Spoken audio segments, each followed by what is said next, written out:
సంఘం పరిధిలో 30 వార్డు నందు ఇంటి నంబర్ 14540/1 నుండి సదరు షాప్ రూమ్ కు ఉన్న 17 వచ్చాకే చేశారు 1/3 చేశారు. అప్పుడే 11 వచ్చినప్పుడు చేయాల్సి ఎందుకు ఆపారు? ఇప్పుడు మీకేమైంది కోరం 1/3 ఏమైనా చెప్పండి. మీరు 1/2 అన్నప్పుడు చేస్తారు 1/3 అండి కోరం మున్సిపల్ చట్టం. లాస్ట్ టైం ఎందుకు చేయలేదు? ఎందుకు లాస్ట్ టైం కూడా చేశాం కదా. లేదు 17 వరకు మీ ప్రోగ్రామ్ 12:30 స్టార్ట్ చేశారు లాస్ట్ టైం, ఎందుకు చేయలేదు? ఇప్పుడు 1/3 కోరం స్టార్ట్ చేశాము. మేము అడుగుతలేదు సార్, ఎవ్రీ మంత్ ఒక రూల్ ఉంటుందా? ఎందుకుంటది చేయడం అనేది టైం చెప్పడం అనేది చైర్పర్సన్ గారి ఇష్టం. అవునండి అయ్యింది, అది మీ ఇష్టం. అది దాన్ని నన్నెందుకు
కౌన్సిల్ సమావేశం మీటింగ్ నిర్వహించినారు.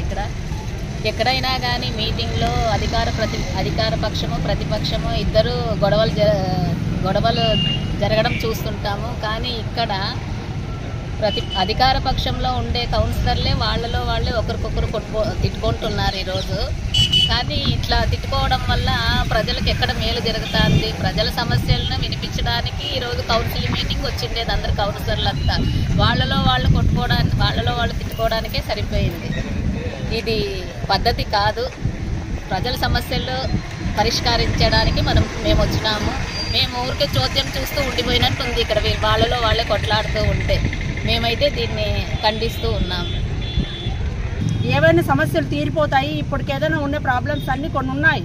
టౌన్లో చాలా ప్రాబ్లమ్స్ ఉన్నాయి. మరి మీటింగ్ వాయిదా పడిందంటే మరి ప్రజలకు మేము కూడా ఏం చెప్పాలి చెప్పండి. అది ఒక పక్షం అధికార పక్షము చైర్మన్గా కొనసాగాలి ఆమె అనేటువంటిది వస్తుంది ఒక వర్గం నుంచి. ఇంకొక వర్గం చైర్మన్ దించాలనేటువంటి వర్గం. రెండు